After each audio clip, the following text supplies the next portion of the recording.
Mahabharat Reading 2. Days went by, followed by months and years. King Shantanu could never sleep in peace or walk but in sorrow.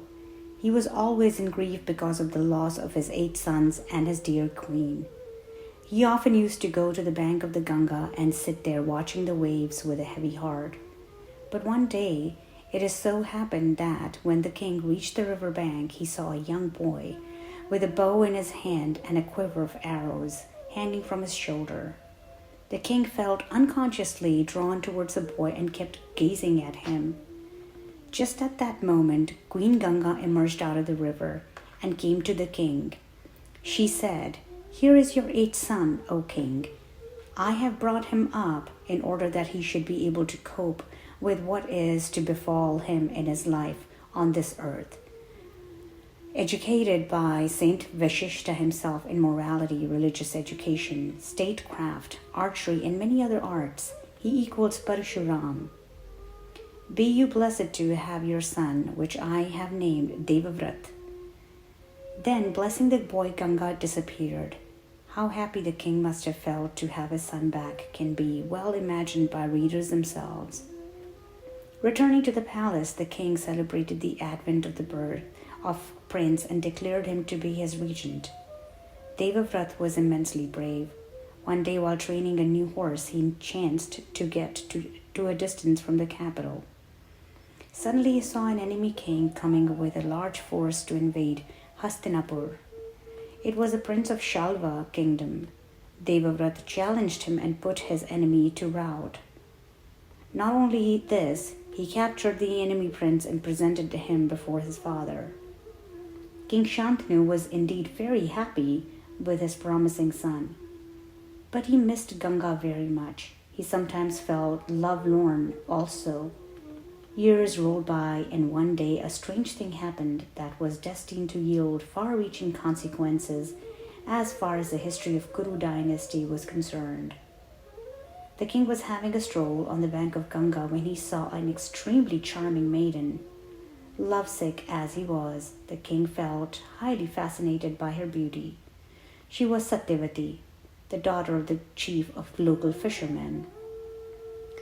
When the king asked him about the hand of his daughter, he put forward a condition that a son born to Satyavati should be the successor to the Kaurava throne. How could the king accept this condition? Disappointed and unhappy, he returned to his palace. Devavrat discovered the cause of his father's melancholy, and going to Satyavati's father, he said, "I promise to give up my right to the throne. Be kind to agree to what my father's wishes." Satyavati's father retorted, "All right, but if your son assert their claim to the throne, my daughter and her sons will be in trouble." Devavrat thought for a while and then said, "I swear not to marry all my life." Satyavati's father became answerless, and Devavrat seated Satyavati in his chariot, brought her to the palace. King Shantanu, when he saw Satyavati coming to the palace in Devavrat's chariot, was beside himself with joy. He thanked his stars to have his lady love in his palace. He was all praises of his son as he had gotten out of the way to fulfill his desire. He hugged him out of affection and showered his heartfelt blessings on him. Then, holding Satyavati by arm, he took her inside the palace. Before long, Satyavati disclosed all what happened between Devavrat and her father. Hearing of the horrible pledge taken by Devavrat in order to please him, his father, the king felt shocked. Unconsciously, the words "Eka Bhishma Pratagya," a most horrible pledge, escaped his lips, and he was plunged in profound grief. From that day on, Devavrat came to be known as Bhishma. As for Satyavati, she had now come to realize the seriousness of the situation that came to overtake the royal palace. Anyhow, time is a great healer, and the newlyweds reconciled themselves to what had happened. In due course, Satyavati became the mother of 2 princes. Chitrangad and Vichitravira. After Shantanu's death, Chitrangad came to the throne but soon fell fighting in inaction. So Vichitravira, though a minor, was enthroned as a king of Hastinapur. When the new king came of age, Bhishma and Queen Satyavati decided him to get married. Hearing the news of the ruler of Kashi was holding a Swayamvara of his 3 daughters, Bhishma went there and forcibly brought all the 3 princesses to Hastinapur. Reaching Hastinapur, Bhishma ordered the preparations of the marriage of his brother with the 3 princesses. But the eldest princess, named Amba, requested Bhishma and Satyavati, "I have already vowed to marry Shalva prince, so I implore you to let me go to him." Advised by Satyavati, sagacious Bhishma made arrangements to send Amba to her suitor's capital. As for the other 2 princesses, Ambika and Ambalika, they were duly married to Vichitravira with royal pomp and show. 7 years had passed, but Vichitravira could not be blessed with a child. Suddenly he felt ill and breathed his last leaving the throne of Hastinapur without an heir. Satyavati was lost in worry and tried her level best to persuade Bhishma to ascend the Kaurava throne, as he had taken a pledge to preserve its integrity at all costs. How could Bhishma agree to it? To violate his vows was no less than moral death for him. So Satyavati racked her brains pensively and at last hit upon a plan. The queen had borne a son before her marriage as a result of a boon given to her by Saint Parashara. The son was named Saint Vyas, who authored the present epic, the Mahabharat. Finding no alternative, Satyavati called Saint Vyas, whom she had given birth as an unwed mother. It must be remembered that Saint Vyas was extremely ugly to look at. As soon as he received the message of the queen, he lost no time to reach the Kaurava capital. Getting to the royal palace, Saint Vyas went to the queen, Satyavati's apartment. Seeing him, Satyavati broke down, weeping bitterly. The saint consoled her, saying, "What is the matter, mother? What makes you weep? Let me know what ails you, and I shall redress it in no time." "Speak, mother. I'm here to obey every word that comes out of your lips." The queen, wiping her tears, said, "My son, you possess great miraculous powers like your father. The Kaurava line has ended just as a blind lane, and the throne is empty. Bhishma is bound by his pledge not to marry and not to come to the throne, so I need your help at this time. I hope that you, like your worthy son, won't let me down." "Say, mother, what do you want me to do? Rest assured, every word of yours will be carried out to the letter," replied Saint Vyas assuringly. "Ambika and Ambalika are the wives of Vichitravir, your half-brother. Confer boons on them so they can be blessed with sons, so that the Kaurava throne may be rightful heir to succeed the deceased king," retorted the queen. Saint Vyas agreed to the needful at once. When Ambika was sent to Saint Vyas to have a boon, she was so frightened to see his ugly face that she closed her eyes while the saint uttered the boon.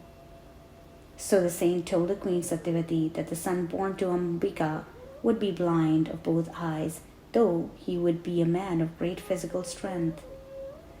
The queen was very disappointed to hear those words. Then she sent Ambalika to saint for the boon. When she saw his dreadful ugly face, she turned extremely pale out of fear while the saint was uttering the boon.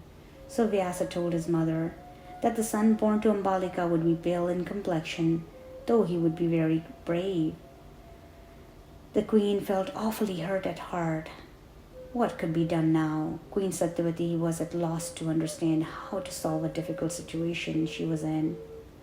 Requesting the saint for another chance, she sent Ambika once more to the saint for a boon. But Ambika was so scared that she could not dare to go before him. So without telling her mother-in-law, Ambika sent her maid to the saint, after disguising her with stately garments. The maid remained fearless and greeted Saint Vyas with great devotion. Feeling happy, the saint gave her a boon. Your son shall be talented and worldly wise, so much so that he will emancipate you from the state of being of a maid. In due course, all three ladies gave birth to their respective sons. Ambika's blind son was named Dhritarashtra, while the pale son of Ambalika was named Pandu. The third lady, Ambika's maid, bore a son who was named Vidur. All three infants were brought up in the lap of royal luxury. When they came to age, Pandu, though younger, was made to ascend the Kaurava throne because Dhritarashtra was blind. As for Vidur, he was appointed prime minister because of his sagacity and distinguished talent.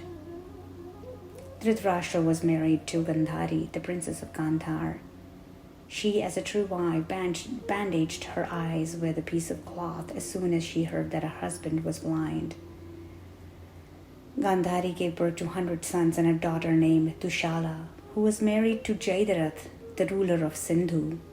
Duryodhan was the eldest of Dhritarashtra's sons. As for Pandu, he came to be engaged to Pritha, daughter of King Shursen. Because of her lovely locks, Kesha, she was popularly known as Kunti. She was very simple and pious. Once Saint Durvasa happened to come to her father's palace.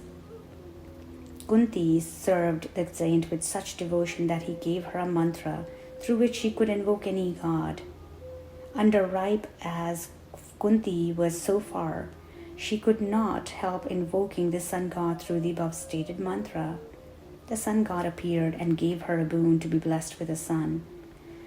But she was unwed so far, so when the baby was born, she placed it in a basket and set it afloat the water of Ganga for fear of infamy. Luckily, the basket was caught and taken out of the river by a charioteer, who brought up the baby. The male child born to Kunti as an unwed mother was a result of a boon from sun god. His ears and earrings on them right at the time of his birth. Not only this, the skin of his body was abnormally hard as if it were an armor. The charioteer had therefore named the boy Karna. When Kunti got married to Pandu, she gave birth to 3 sons, Yudhishthir, Bhima and Arjun, from the boons of Dharmaraj, the wind god, and Indra respectively. Subsequently, Pandu married Madari, the princess of Madara kingdom. She gave birth to twins, Nakula and Sahadev. As a makeshift arrangement, Dhritarashtra was made to sit on the throne as a nominal king after Pandu's death. This arrangement was last till Yudhishthira, the eldest son of Pandu, came of age to take the reins of the government in his own hands. Remember that sons of Dhritarashtra came to be known as Kauravas, while those of Pandu were known as Pandavas. Pandu went to a forest for a game one day. There he happened to shoot an arrow at a saint by mistake. The saint was reveling with his wife at that time. Hearing his cry, Pandu ran to him and asked for his pardon. But the saint uttered a curse on him.